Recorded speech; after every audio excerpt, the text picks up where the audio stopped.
I'm not happy. I don't need Elizabeth Warren or the government giving away my money.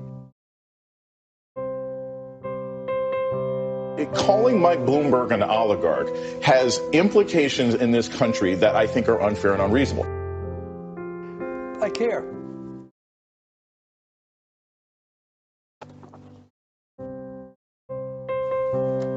That's it.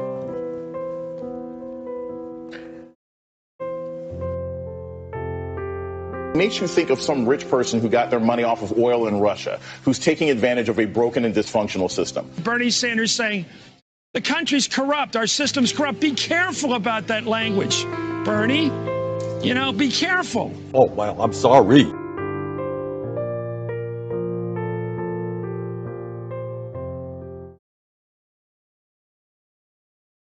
Now witness the firepower of this fully armed and operational battle station. Amazing. There's insanity in the control room.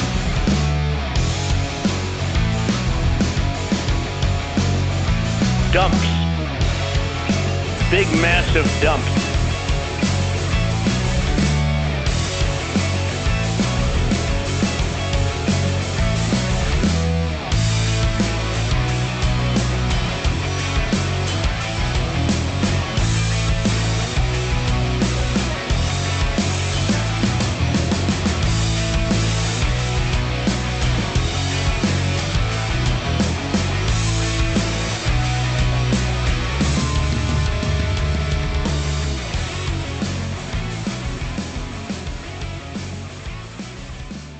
Around the nation, Waldorf Nation, everybody, welcome to the show. It's Thursday. Programming note, I will not be here tomorrow. So, I'm not going to be here tomorrow. However, I will be here. I'll be back on Monday. So, programming note for you all. That said, we got a good show for you all today. We've got, of course, well, we've got ridiculous Republicans, as usual, but we also have some disastrous news when it comes to people actually trying to, I don't know, stay in their own homes. Yeah, so that's a disastrous story. It's coming up in the latter half of the show. The, what is it? If this were a professional show, what would it be? Like, would it be in, like, the B block or D block? I don't know. But it would be in I guess, a block. But we're not a professional show here. But that said, we're going to talk about that. Again, disaster story. And then we have, of course, I'm gonna go into a little bit more detail. Something I talked about yesterday, Sinema blocking the $3.5 trillion infrastructure reconciliation bill. So I'm going to get into detail about that. You're not going to be shocked to know the real reason why she blocked it, of course. But again, we've got more details on that. And then Lauren Boebert throws her mask. Fun. So, yeah. All right. So before we dive into it, please like and share the stream. Thank you, Buck Dragon, for resubbing for 1 month at Tier 1. Happy subiversary. Appreciate it. You can follow, you can follow in the footsteps of Buck Dragon over here, and sub on Twitch. Sub to the channel. Helps out. You can use the Bezos bucks in order to, give money to me. It doesn't cost you any extra than what you're already giving the richest man ever. But it helps my channel. So at least there's something there with that. You can help out this poor streamer. Also, you could also do super chats, Patreon. You'll also notice that I'm wearing a shirt of myself, which is weird Inception shit. And also, I don't know, in a way it seems kind of tacky, but it's marketing, baby. What are you gonna do? But if you like the shirt, buy the shirt. And it goes to help me out as well. So it's a bit narcissistic, only slightly. I can admit that. It always feels a little bit weird. Like, yeah, it's shirtception. I'm wearing a shirt. The only way it would be better is if I were to wear a shirt in which on the shirt it had me wearing a shirt with the picture of me wearing a shirt. You know what I'm saying? It's like you get into that mirror where it's just like little tiny pictures of me wearing a shirt with me on the shirt. That's a good idea. Brilliant idea. I know, only I can come up with these insane ideas. We do it live. Insanity. But there's some madness to my method. Let's just say that. All right. Anyway, if you haven't shared already, please do so. That said, let's get into it. Let's start out with disaster stories. We have some fun stuff from Representative Mo Brooks. Oh, they're not sending their vest. Get it? I'm fucking terrible. God damn. All right. Hold on. Automod, what are you doing? You're not allowing the word but? What is wrong with you, Automod? I'm sorry, it gets a little crazy over on Twitch with the mods. All right. The January 6th hearings have been going on in Washington, D.C. for the past few days, and there have been some pretty powerful testimonies from D.C. police officers like Michael Fanone and others who were essentially beaten by a mob that descended on the Capitol, the right-wing mob. But one person decided that he was going to make sure that he was not going to get victimized. And that person is Representative Mo Brooks, who for some reason, unbeknownst to us and his colleagues, was wearing a body armor. I mean, this is really crazy. So this is according to a report from Slate. Republican Representative Mo Brooks of Alabama said that he had wore body armor to Trump's January 6th rally in Washington, D.C., but only after being tipped off about risks in the days leading up to the event. Oh, interesting. He told Slate Politics writer Jim Newell, quote, "I was warned on Monday, January 4th, that there might be risks associated with the next few days. And as a consequence of those warnings, I did not go back to my condo. Instead, I slept on the floor of my office, and when I gave the speech of the ellipse, I was wearing body armor. That's why I was wearing that nice little windbreaker to cover up the body armor." So I have questions. I think these are important questions. Number one, if it was such a safe rally, why would you feel compelled to need body armor? That's such a weird thing. That's like a weirdly specific thing. Like, no, I need to go put on my suit of body armor because I'm going to go to a rally in support of Donald Trump. Now, I guess it turned out that he didn't quite need the body armor, but he was right that there were certain risks. You know, many of the attendees of the rally at the Ellipse went on to storm the Capitol later on, and so again, that leaves you with a lot of questions here. Was he part of it? Well, it seemed like it, right? But that's just me. And I know he also said, somebody warned me of the risk. Well, who? Who warned you of the risks? I mean, and by the way, who warned you and why did you tell anyone else? This whole thing leaves me with a lot of really interesting questions that would probably be pretty uncomfortable for Mo Brooks to answer. I'm just saying, Mo Brooks, more problems. Oh man, that should have been the sidebar. Anyway, okay. But here's the thing. If it was, again, peaceful, if they were just tourists that were coming in and, oh no, you weren't expecting any kind of trouble, well, then you wouldn't have had to wear body armor, but you were expecting trouble. And so, but even so, if you're expecting a little bit of trouble, well, what made you believe that that little bit of trouble, that risk, was enough to wear freaking body armor? And by the way, you just admitted that you had information that completely destroys the narrative coming from Republicans when it comes to January 6th anyway. And so I think that somebody really needs to ask Mo Brooks some questions about what he knew, when he knew it, who told him, and what kind of risks he was going to expect. So now Brooks did go on to say this, that the committee's intent, the January 6th committee, was not to find the truth, but to create political propaganda that may be used in the elections in 2022 and perhaps 2024. Oh, can I go back to, for a second here?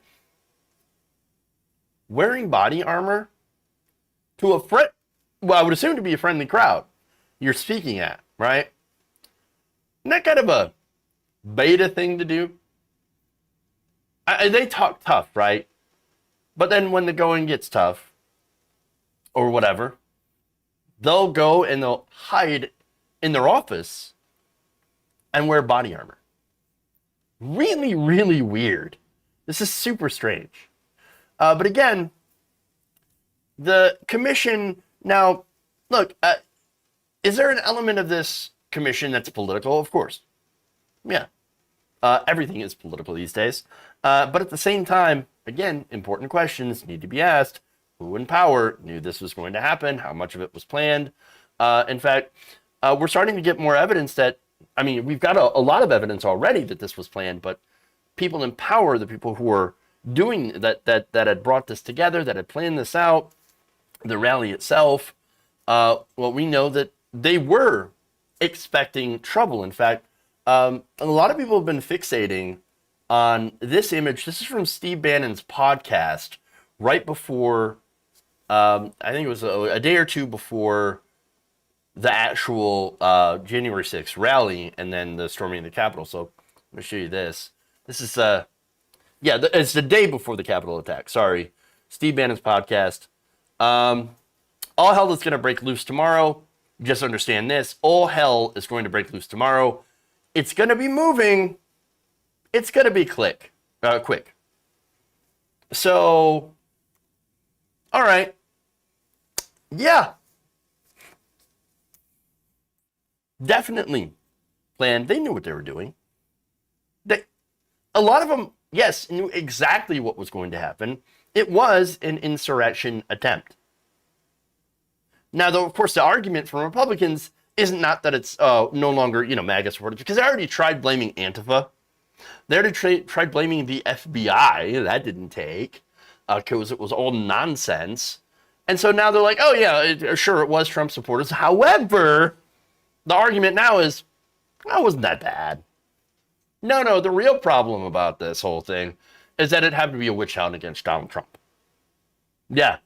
Brooks and other Republicans have suggested, like Elise Stefanik, of course, that Democrats purposely had lacked security and allowed this to happen, wanted this to happen, so that they could smear Donald Trump.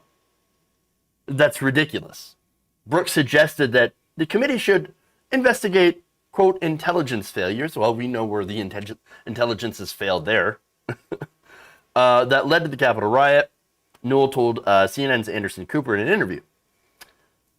It's funny. You want to talk about, intelligence failures, right? Failures of information and to act on information. Well, why did you not, assuming you didn't, why didn't you tell anybody? Any of your colleagues on the other side that happen to have been really, really surprised by this? Don't you think, that if you knew that it was going to be possibly, dangerous, there are risks involved, that you would have told your colleagues? You'd be like, hey, look, I'm concerned that something is going to happen here at the Stop the Steal rally. And, maybe you should protect yourself. Maybe you should watch out, be careful, or be like me and encase yourself in a suit of armor and stay in a safe space, in a literal safe space. I mean, come on. But apparently, he decided to hold on to that little tip and not say anything. Why? Because, of course, we all... I mean, I can't prove this, but I'm pretty sure we all have the same thought about this, that he knew what was going to happen, that he might have even been involved in planning what would happen, or just knew it was going to happen anyway and prepared himself so that he doesn't get hurt. And why? Because he agrees with Donald Trump, of course. He knew that he was out there inciting a violent mob. He knows his fans, and the Trump fans were violent insurrectionists, are violent, unstable people that could be easily pushed into doing what they did. That's what I think. And again, Trump made sure we're going to walk down Pennsylvania Avenue. We're going to do all that. Stop the steal. We're going to do all that while, of course, Bubble Boy, Armor Boy, decides to stay safe in his little tactical vest. Again, I can't prove any of it, but I don't think it's coincidence that he was expecting trouble, because he was definitely there to help stir it up. So, hey, if you're investigating January 6th, you might want to start with what Mud Brooks might know. We'll see. Y'all with the tactical... oh, my God. I'm sorry. Tactical chaps. Oh, my goodness. There's all sorts of tactical things going on here. This whole Capitol Riot Commission is going to dominate the news cycle, distracting from the filibuster and actual policy issues. Look, when it comes to mainstream media, you're right about that. But unlike mainstream media, we're also going to be talking about other things. In fact, we will be talking about the eviction moratorium ending. We are talking about, of course, corrupt Democrats and filibusters. And so, yeah, but you are genuine light, and that's what I talk about when I mention that this is political. Of course, it is political, but it's also important to talk about as well. So, yeah, you're not wrong. You're not wrong when you say that it will definitely dominate the cycle, and that is beneficial for, I think, beneficial for corporate Democrats and Republicans, to be honest. So, all right.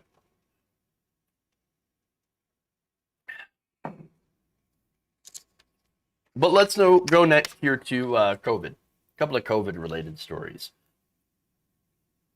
Just some fun on a Thursday.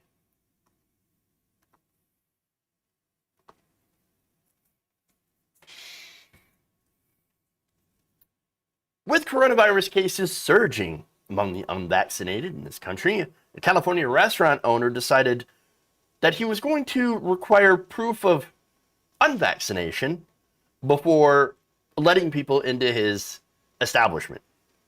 So already, wait a minute, how do you prove a negative in this case? How do you prove to someone that you're not vaccinated? This doesn't make any sense.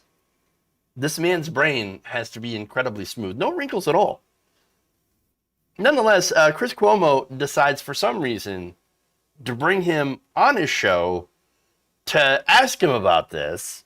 And, well, it went about as well as you could imagine. You really don't want people to not get vaccinated so they can come to your restaurant? That's a good question.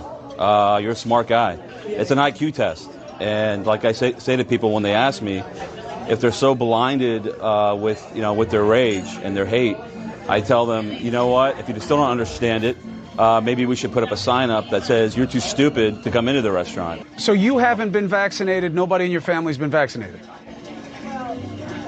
If I answer that, are you going to answer that when I ask you? Yeah, sure. Ask me whatever you want. Now answer my question. I'm not vaccinated. Are you? I am. No. Is your family vaccinated? Yes. See, what you're not getting, you're failing the IQ test. What you're not getting, which I expected, what you're not getting is that this is not an anti-vaccine stand. It's a pro-freedom stand. That's what you're not getting. I was hoping it was a little bit of a stunt. Oh. You have the freedom not to take the vaccine. Well, I just don't know why you think it's a good move. Maybe we should ask your brother about protecting people, right? Hey, look, that's his job, and if he doesn't do it well, people won't vote for him. That's a whole new can of worms. But no, look, Tony, look, I don't know if you know me too well. I don't shy away from much. My stand is not a political stand. You're not going to drag me down the hole talking about the science. This is not about whether I'm pro-vaccine or not. I'm pro-freedom, anti-tyranny, okay? And, maybe the conversation should really be between me and your brother. That's what I'm thinking. Maybe so. You're pro-freedom, but people can't wear masks. Tony, it doesn't make sense. It really doesn't. I gave you a chance to make the case. I wish you well. I hope your family stays safe. I made my case. You didn't have much to say. I mean, so honestly, you sound like an idiot, so there's not much to say. But, Tony, good luck with it. See you. And so do you. Yeah. Only for having you on the show. Wow. Oh, boy. Ooh. Smooth as silk. No folds anywhere in that brain. Wow. Okay. Much brain. Wow. Okay. But Jeff, you don't understand. This is an IQ test. You know what? In a way, it actually kind of is. If you're eating there, chances are your IQ might be a little low. Hey, but don't worry. Maybe COVID will end up solving that problem for some of those people. But seriously, though, I don't want anybody to get sick. I don't want anybody to die. You all know that. But this whole thing is an exercise in just being a complete contrarian douche. That's what it is. No, you don't understand. It's a pro-freedom argument. Okay, but you're telling people that they can't get vaccinated and wear a mask in your restaurant. You're telling people, no, I want only unvaccinated people in my restaurant. I want to create a petri dish. And they think that this is some sort of reverse discrimination point that they're trying to make by saying, you can't discriminate against the unvaxxed because I'm discriminating against the vaxxed, and you don't get it because I have such a big giant brain. No, you're stupid. And it's a stupid argument. The whole point of vaccines, obviously, and masks is to not get people sick. Instead, this guy decides that he would rather, instead of do that, turn his restaurant into a petri dish. But again, as I mentioned before, it comes down to being a complete and utter contrarian. Okay? We know these kinds of people, the people that, hey, if a lot of people are doing something, well, then it must be bad. If a lot of people like something, if it's popular, well, then it must be bad by virtue of being popular. That's what this really is. This is contrarian. Okay? This is somebody like, I want to be cool. I want to be the rebel, conformity, bad, big government telling me what to do, bad. Oh my God, I'm dying of COVID. Please give me the shot. That's how the story ends. All right? And look, sometimes there are situations where a lot of people do something dumb. Okay, you should not join those people when they do dumb things. But sometimes a lot of people will do smart things. And you should also do those things, not because other people are doing them, but because they are smart things. See, real brain geniuses, we understand that. Because guess what? We have the power of critical thinking. The reason that people are getting vaccinated is because it works. No doubt about that. Again, COVID-19 has turned into the pandemic of the unvaccinated. They are the ones, unvaccinated people, 99% of them, right, of the people in the hospital for suffering serious COVID-19 complications are the unvaccinated. That's the thing, okay? The level of breakthrough infections is incredibly low. It is in the single digits, all right? Plus, the vaccine protects you from getting seriously ill and ending up in the hospital. Again, now you have mainly people in their 20s, 30s, and 40s ending up in the hospital with serious COVID-19 symptoms. And they'll say the same thing. Well, most of them. Oh my God, I didn't think it was that bad. I didn't think it was a hoax. Or I'm sorry, I didn't think it was real. I thought it was a hoax. Well, you found out the hard way. And now a lot of these people, either have to go on a ventilator or, even if they get seriously ill, may end up with long-term COVID-19 symptoms spanning for the rest of their life. Some people have to get on disability. They never get their lung function back. They have permanent neurological damage. And this is what we're trying to warn people against. And the smart people who have decided to take the vaccine, we've looked at the evidence, we have done the critical thinking, and have compared, like, okay, is it better for us to take this vaccine or to risk it and get COVID? What is worse? The side effects from getting the vaccine that not everyone has to deal with, and sometimes people do have, a reaction, or I should say, like the second shot, for example, people get sick for a couple of days, and that can be difficult to do, especially if you can't exactly take a couple of days off from work, which is why we need like paid time off and things like that, in order to help those people. But like, again, the people that are taking the vaccine are making the decision because it ends up being better in the short term and the long term from what we can see. Okay? And so understand that this guy, he's not cool. He's not standing up for freedom. He's being a dipshit and exposing himself and people to a virus which could kill or harm their customers or set their cooks. I mean, imagine the employees that are working there, right? That are having to deal with this, that are going to get COVID and they're going to get sick and they're going to miss time and they're going to miss paychecks and all that stuff.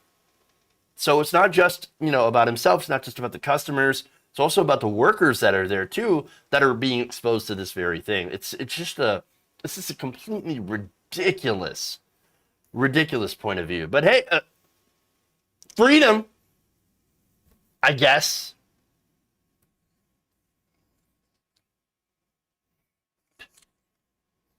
All right. Freedom.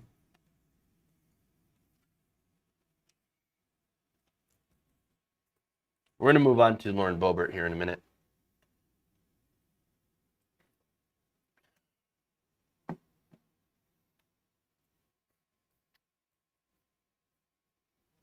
An anti-vax person around here is called Bruce because of my ex. Bruce, he's stupid, vocal about it, but his reason is always changing. You heard of the most recent conspiracy. Yeah, they can't even stay. Jeez, pushing buttons over here. Yeah, they can't even stay consistent. And that's always you always know that it's complete bullshit when they can never agree on a reason. When the reason that they're not getting vaxxed or whatever changes with the conspiracy theory every week. That's how you know it's dumb. All right.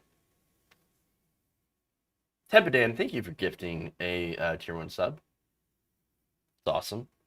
I appreciate that. All right. Hey, hit that like button if you haven't already.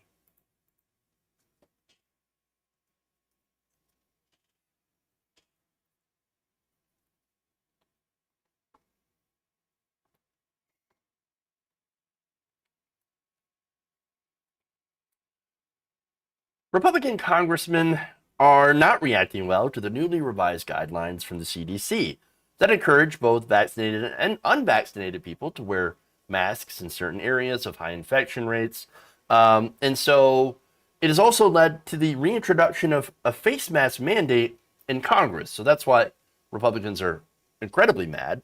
In fact, here you have Lauren Boebert apparently having some sort of meltdown.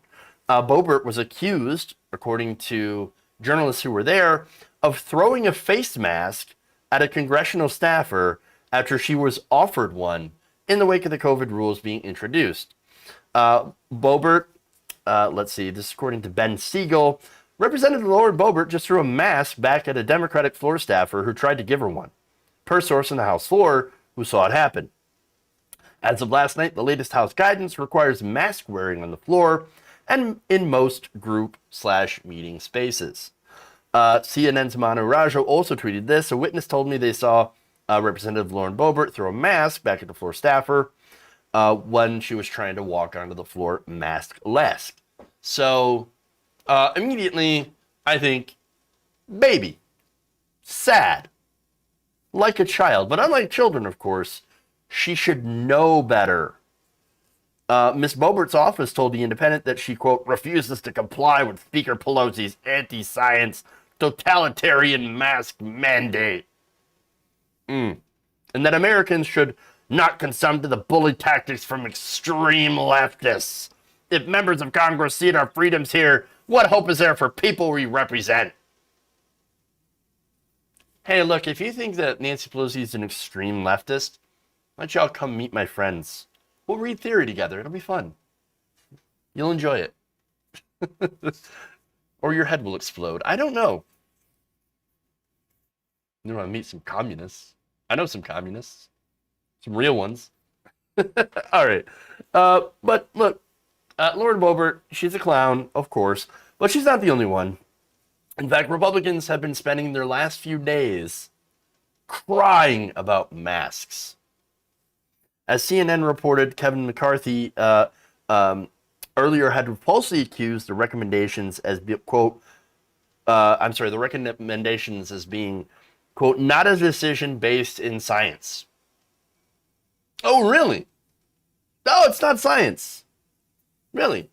This, according to the attending physician in the House, it is based on science. And the CDC, by the way, I think the CDC relaxed their mask mandates a little too early, as we kind of knew that the levels of unvaccinated people and the people who hadn't been following the mask mandates before were going to spawn a horrible variant. And that's exactly what happened. And now we've got the Delta variant that is going all over the country and hitting unvaccinated people incredibly hard because it is that much more infectious than the original COVID-19 strain. But nonetheless, let me go to Pelosi, by the way, because I actually like this answer. Because for once, she's not punching left. She's punching right, and I do enjoy it. Ms. Pelosi, the Democratic House Speaker, told reporters on Wednesday that Mr. McCarthy was a quote-unquote moron for disagreeing with the CDC's advice and that of the attending physician. I enjoy that. You know, it's good. It's good. It's good when she doesn't punch left because she can get a little sassy, and I actually kind of enjoy that. When she's right, she's right. All right? So we'll just do that. That said, here we got more people, many more chuds. Here's, for example, Chip Roy. We have a crisis at our border, and we're playing footsie with mask mandates in the people's house. I mean, it's absolutely absurd what this body is doing, the people's house. It's an embarrassment. It's a mockery. And the American people are fed up. They want to go back to life. They want to go back to business. They want to go back to school without their children being forced to wear masks, to be put in a corner, to have mental health issues. And we're running around here, and the speaker comes down here at 10 o'clock in the morning saying we got to wear masks in the people's house while we've got thousands of people pouring across our border, and Democrats don't do a darn thing about it, heavily infected with COVID. We are absolutely sick and tired of it, and so are the American people. This sham of an institution is doing nothing for the American people. Nothing for the betterment of the people that send their representatives here.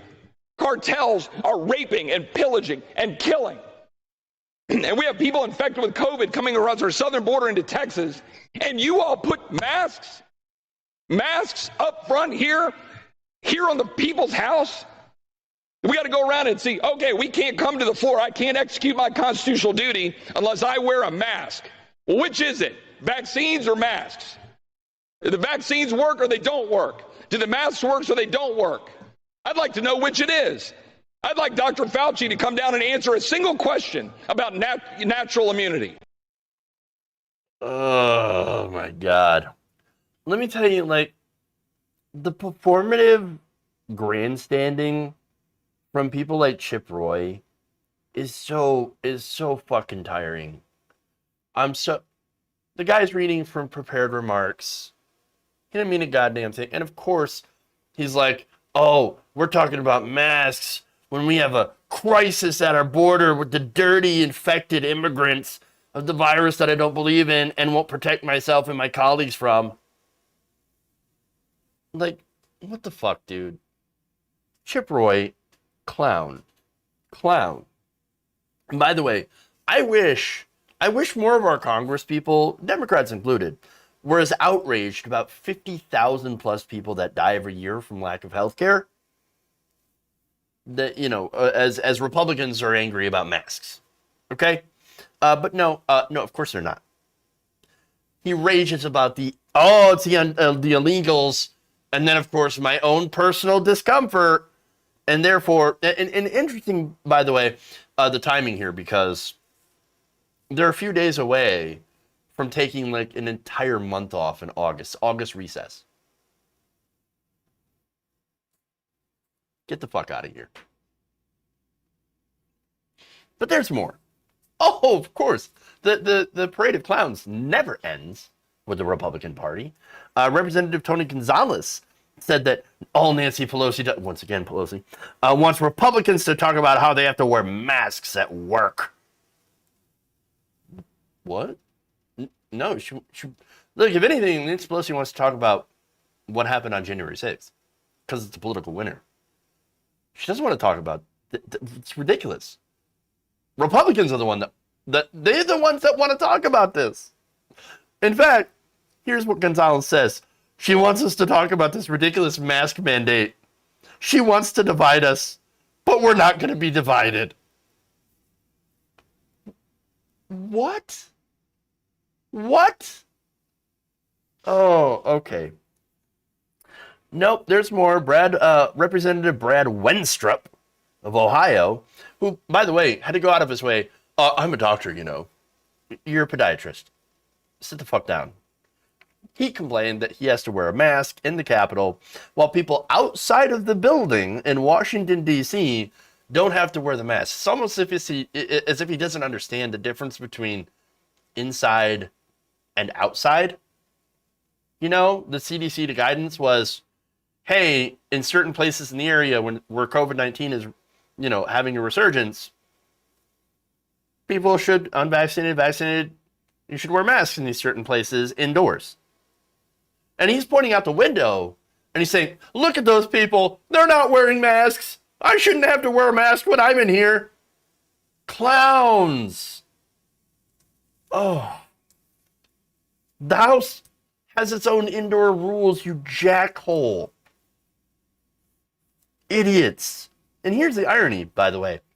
The mask mandate wouldn't be needed in the House, I'm assuming, if everybody was vaccinated. No, the Democrats are vaccinated.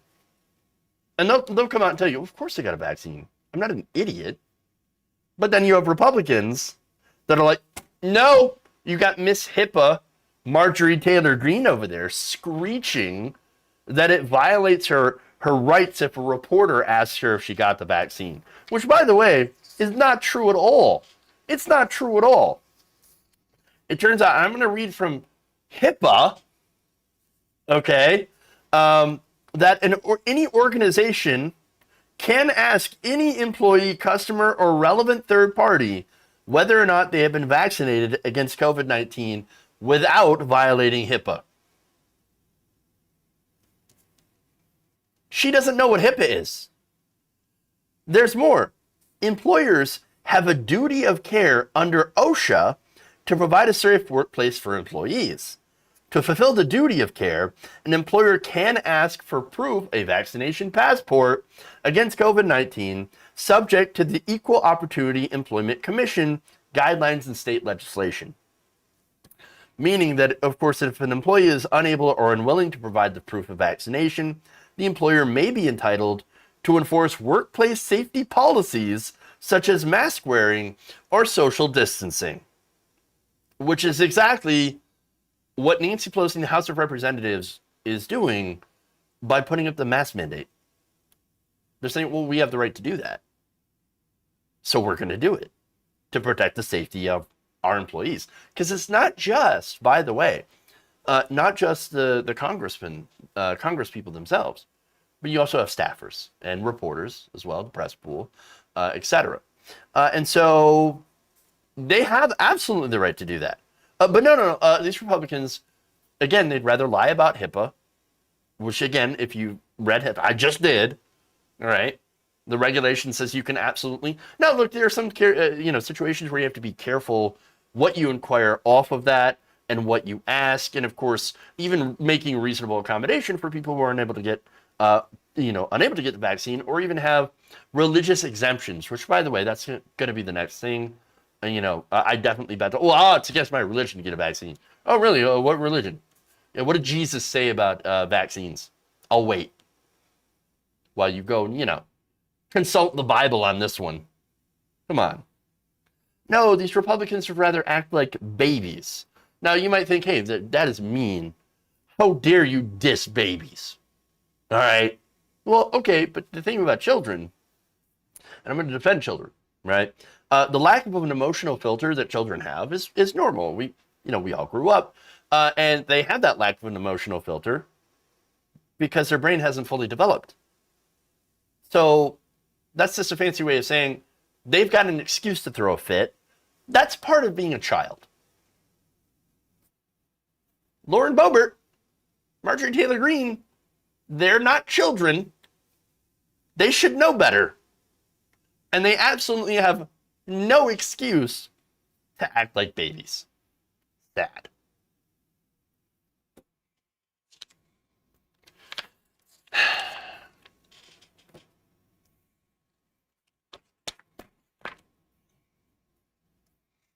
All right. So let's talk about the next disaster.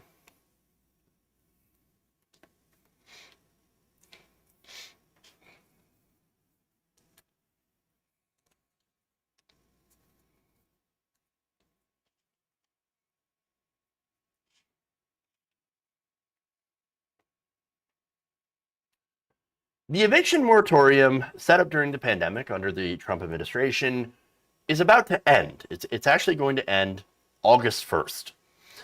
And what are we going to do about it? Oh, apparently nothing. The Biden administration just announced on Thursday that it will allow a nationwide ban on evictions to expire on Saturday, arguing that, hey, we can't do anything. The Supreme Court, if we do an executive order, the Supreme Court will eventually step in and stop it. So I guess we can't do anything. So now the White House said that President Biden would have loved to extend it. However, we can't do anything, Supreme Court. So Congress, now it's your turn. Instead, Biden, according to the article, called on Congress to extend the eviction moratorium to protect such vulnerable renters and their families without delay. And of course, knowing how Congress functions, well, it doesn't function. We know exactly what's going to happen. Nothing. They're about to go on a month-long vacation. Congress is. You think they're going to take this up as their top priority? Especially during the talks about infrastructure? No way. That moratorium was put in place last September by the CDC, and according to the White House, given the recent spread of the Delta variant, including among those Americans most likely to face evictions and lacking vaccinations, President Biden would have strongly supported the decision by the CDC to further extend this eviction moratorium to protect renters at this moment of heightened vulnerability. Unfortunately, the Supreme Court has made it clear that this option is no longer available. And they, of course, cite the 5-4 decision last month to allow the ban to continue through the end of July. Now, the swing vote in this case was Brett Kavanaugh. Brett Kavanaugh said, this is the last one we're doing, and then you're on your own. I'm going to make sure to block any extensions unless there was clear congressional authorization. So to me, that would have been the sign to say, okay, Congress, get to work. We're going to need something.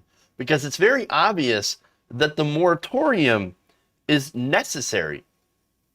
And so let me give you some details about that. By the end of March, about 6.4 million American households were behind on rent, according to the Department of Housing and Urban Development. And as of July 5th, roughly 3.6 million people in the U.S. said that they faced eviction in the next 2 months, according to the Census Bureau's Household Pulse survey.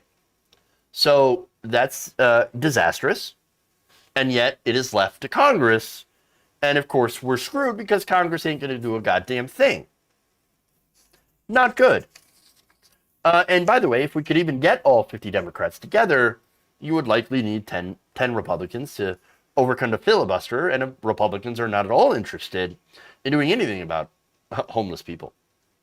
At all. And so, look, I've seen a lot of criticism, from people who might not, first from right-wingers, of course, and then from people who might not know better.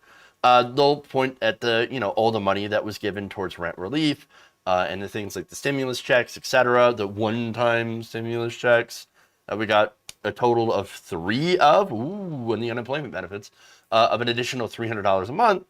And they'll point to that and, well, look at those people. Why did they just pay the rent? All right, well, remember, we do live in a country where somebody making minimum wage, which is generally what the unemployment benefits tended to come out to before, either it was before or after the additional $300 benefit, it still didn't come out to very much. In no state in this country can somebody making minimum wage on a minimum wage salary afford an apartment on their own. It's impossible. There's just not enough money to pay the rent and also to pay bills and all of that. So, and I've told you the studies on that before. But these people say, well, they're just sitting on a ton of money. Why didn't they just pay their rent? It's because they haven't gotten that money. Remember, Congress actually allocated $47 billion in rental assistance that was supposed to go to help pay off the months and months of back rent. Unfortunately, only about $3 billion of the first tranche of $25 billion has been distributed so far by June, or through June, by states and localities. So think about that, right? There's $22 billion of unspent money, which means a tiny, tiny fraction of the money has gone to people in need. That's horrible. Horrible.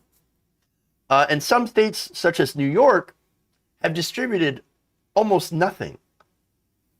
Nobody's received the money there. What the hell, New York? No wonder people are still behind there.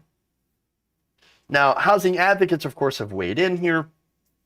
Here is Diane Yentl, executive director of the National Low Income Housing Coalition, saying, quote, "The confluence of the surging Delta variant with 6.5 million families behind on rent and at risk of eviction when the moratorium expires demands immediate action. The public health necessity of extended protections for renters is obvious. If federal court cases made a broad extension impossible, the Biden administration should implement all possible alternatives, including a more limited moratorium on federally backed properties." So that's really the crux of the issue. Yes, a lot of people have applied for their rent assistance and have not had this back rent paid, which means, of course, as soon as that moratorium is lifted, these people are going to get evicted. They're going to get kicked out of their homes. Not because the money wasn't there, not because it wasn't, it wasn't allocated by Congress. It's because it hasn't been dispersed. That's why a moratorium is 100% necessary. And so that's what needs to happen. We need to have this moratorium extended for that money to be dispersed. So now, again, Biden is saying, well, I can't do that because Supreme Court. So what are you going to do? My hands are tied. Yeah, but you could do more targeted ones, at least, as Diane Yentl had pointed out. And it still might not be enough, and of course it's going to get challenged, but it might give enough people some breathing room for that money to come through. Okay? So I say, why not? Now, there's more. You've got Representatives Cori Bush, Jimmy Gomez, and Ayanna Pressley putting out a joint statement here calling on Biden to do more.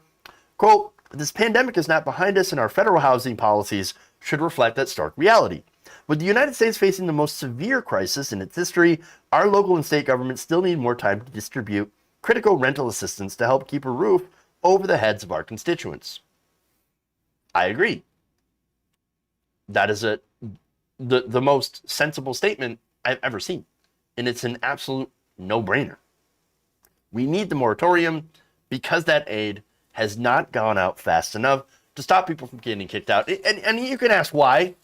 What happened here, whether it be the inefficiencies of bureaucracy under the pandemic, or possibly you could even go to more nefarious reasons, like Republicans just wanting people to be homeless. I wouldn't put it past them, right? But the fact is that we need to do more. Here you have even former Housing and Urban Development Secretary Julian Castro saying, you know what? Fuck it. CDC should just do it on its own. Here's what he said. The White House is right that Congress must act, but these calls should have come weeks ago, not 72 hours before the moratorium expires. Castro wrote on Twitter, the SCOTUS may strike down a CDC extension, but it's worth the risk to give tenants time to secure assistance without being kicked out into the street. He's absolutely right. The Biden administration right now is being incredibly weak and cowardly on this issue. Oh, but the Supreme Court's not going to do anything, or the Supreme Court's not going to, they're going to block what I'm going to do, so I'm just not going to do anything. We're just going to throw our hands up and say, nah, not our job. Oops.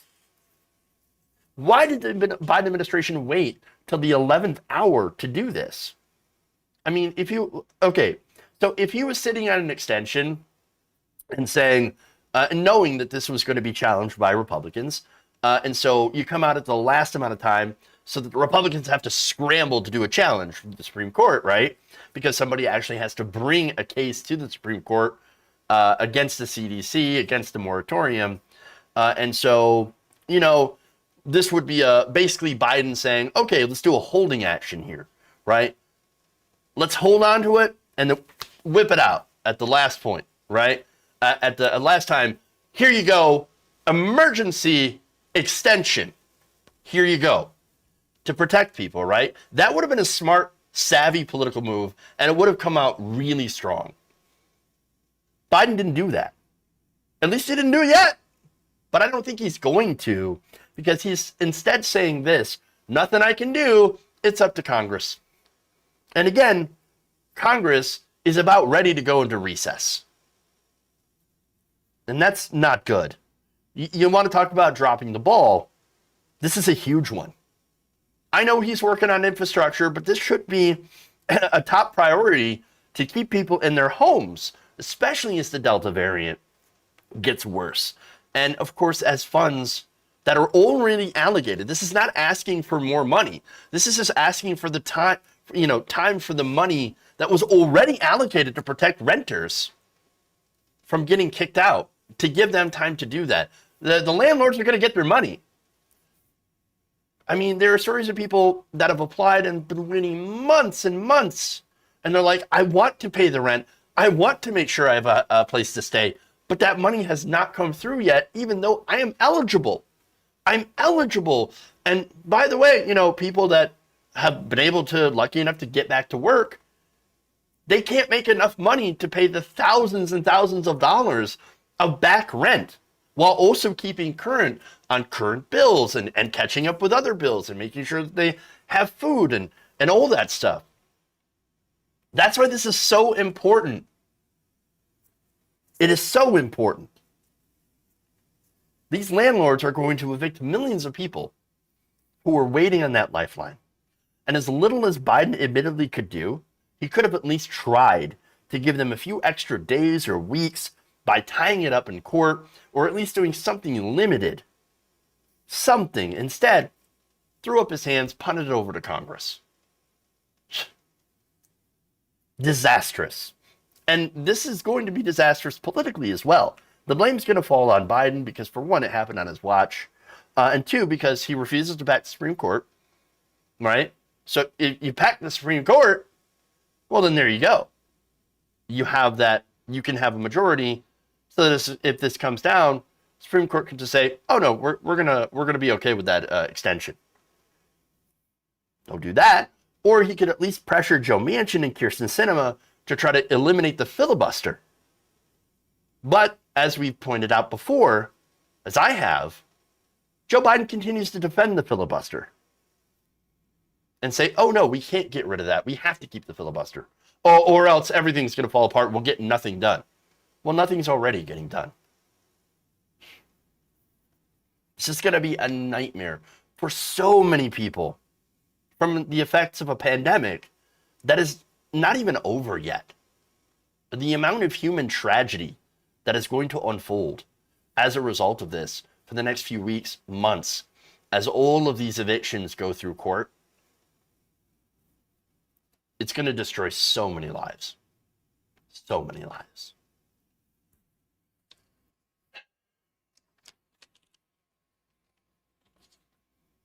All right. One more here.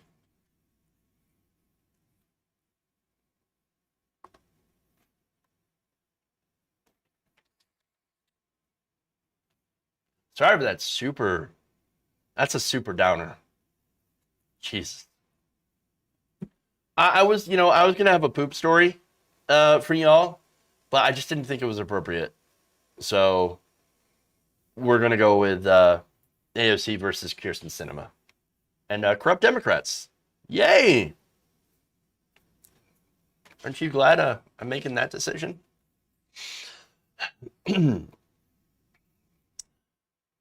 On Wednesday, Kyrsten Sinema announced that she would not support the $3.5 trillion reconciliation bill crafted by Budget Committee Chairman Bernie Sanders. She told reporters that it basically costs too much. Infrastructure, too much money, $3.5 trillion. That's about actually half of what Senator Bernie Sanders wanted for his reconciliation bill. In fact, she says that she is more in line with the Senate's bipartisan infrastructure package, which just mainly focuses on physical infrastructure, things like roads, bridges, things that corporations, ironically, they do rely on. Yes, they do use roads and bridges and things like that, more so than regular people, actually. They rely on it to move their products and things like that. But of course, that bipartisan infrastructure bill doesn't include any of the human infrastructure, things like paid leave, investment in workers. In fact, the reconciliation package, what they're doing is that they're basically just adding in the things that wouldn't pass a bipartisan. So, it's smart politically, right? If they're able to actually get it done, which unfortunately it looks like they will not get it done. And so now this would include, by the way, investment in climate initiatives. That's very important. Childcare, healthcare, and education. So again, the House already agreed to only pass the bipartisan agreement if the Senate pushes reconciliation. That's a strong position, and so I agree with that. Even though I think that there's a lot of stuff in both the reconciliation and the bipartisan bill that could be a lot better, could be a lot stronger, et cetera, et cetera. However, what little stuff there is in there in this package that is fairly large might not even happen because of Kyrsten Sinema and her friend Joe Manchin. So now AOC is putting her on blast as a result. Here's what she tweeted, quote, "Good luck tanking your own party's investment on childcare, climate action, and infrastructure while presuming you'll survive a 3-vote House margin, especially after choosing to exclude members of color from negotiations and calling that a bipartisan accomplishment." So the House and Senate are definitely not on the same page here. Things are pretty tense when it comes to the negotiations. But here's the thing. Blocking bills is pretty much what Kyrsten Sinema is there to do. She's there to do the bidding of her donors. Now, remember, the donors, they don't want anything to do with climate. According to campaign disclosures from Kyrsten Sinema's campaign disclosures, open secrets, and of course, the recent expose on how much ExxonMobil, for example, is giving the so-called moderate senators, moderate politicians, the Democratic Party. She was the #2 recipient on a list of politicians that received campaign money from ExxonMobil. She received about $70,800 in contributions from 8 different Exxon lobbyists, the company PAC, and 3 lobbying firms. That's Kyrsten Sinema. She's #2 behind Jon Tester, who received nearly $100,000 in campaign contributions. As for Manchin, according to his most recent financial disclosures, Manchin gained about $492,000 last year in revenue, in money, pay, due to his non-public shares in a coal company called EnerSystems, which records show is a contractor for a power plant in the state's north that burns waste coal. So now you're just adding to climate change. Oh, but he's making $492,000 a year. Manchin's income for being a senator was only about $74,000. So he's making a ton of money working for this coal company. Oh, I'm sorry, not working, but having shares in this coal company than he does senator. Oh, I wonder why they would not want to back a reconciliation bill that has measures to curb climate change in it. Yeah, I wonder why. So now Jim Kotkin, conservation chair of the West Virginia chapter of the Sierra Club, points out he's making more than twice as much selling coal as he is serving as a representative. So yeah, that's what they do. And I know they'll tell you, but guys, it's not about the money. I'm a conservative Democrat. I'm just representing my constituents. No, what you're doing is you're serving your donors. That's it. Your paymasters, the people who own you, the people who pay you to do exactly what you're doing, to block anything even remotely progressive, even remotely forward thinking at all. I mean, understand, guys, we're not getting anything done because of the corporate Democrats. They're literally there to stop all the progress. And if it wasn't then, by the way, if it wasn't Joe Manchin, it'd be somebody else. As long as they have somebody in there that'll take their money. It'll be another so-called moderate. You've got Jon Tester, Chris Coons. There's an unlimited supply of corporate money and a seemingly unlimited supply of people that are more than happy to sell out their own constituents and take that corporate money. That's who the enemy is. Progressives aren't your enemy. AOC is not your enemy. AOC doesn't have the power against this onslaught of money and easily replaceable corporate lackeys. Cori Bush doesn't have the power. The squad doesn't have the power. There's what, 5 of them? Bernie Sanders doesn't have the power against that machine. We got to stop the machine. We've got to get the money out of politics, guys. That's the most important thing. All right? Remove that money, and they no longer will have captured our entire political system. And if we don't remove that money, we're going to continue, and of course, we continue to fracture. We're going to slam our heads against a wall, all while the lobbyists and corporate donors rake in the cash as our planet slowly burns. We can't afford the division, guys. Now, that's different than holding politicians accountable, asking tough questions. And Crystal Ball just interviewed Bernie Sanders and was pretty harsh. But she did it in a way where, she asked the right questions, tough questions, and made Bernie squirm a little bit. And I think that's totally fine. I think that's what we should do. That's holding them to account. But ultimately, we are all on the same side here against this gigantic corporate machine. We've got to remove the money, or else we're not getting anything done.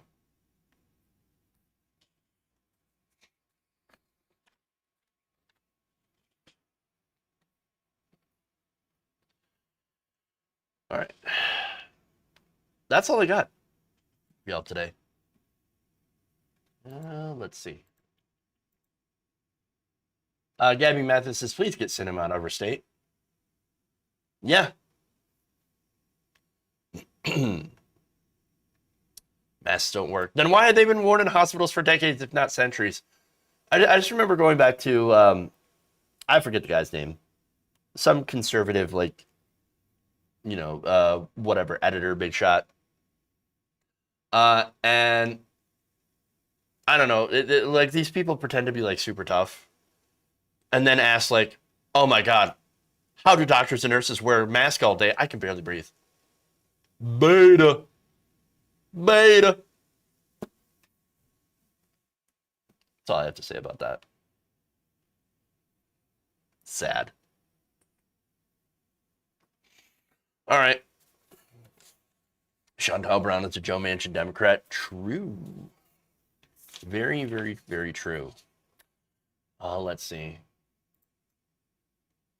Yeah, that's all I've got. Hey, if you support the show or if you want to support the show, please go to our Patreon, patreon.com/Jeff Waldorf. Or you can, of course, sub to us on Twitch, you know, super chats, as Gabby gave earlier. All that wonderful stuff helps me to continue to do the show. So, all right. Anyway, thank you all. Love you. Have a great weekend. I'll see you back here on Monday. And stay safe. Remember, change begins with you. Good night, nation. See you later.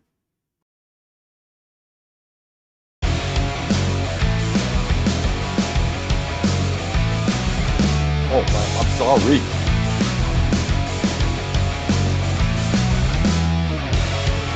Give me a break.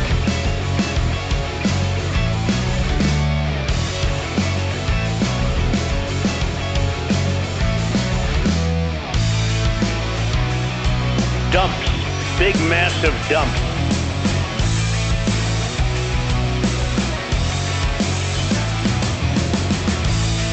Why? You're getting nervous, man.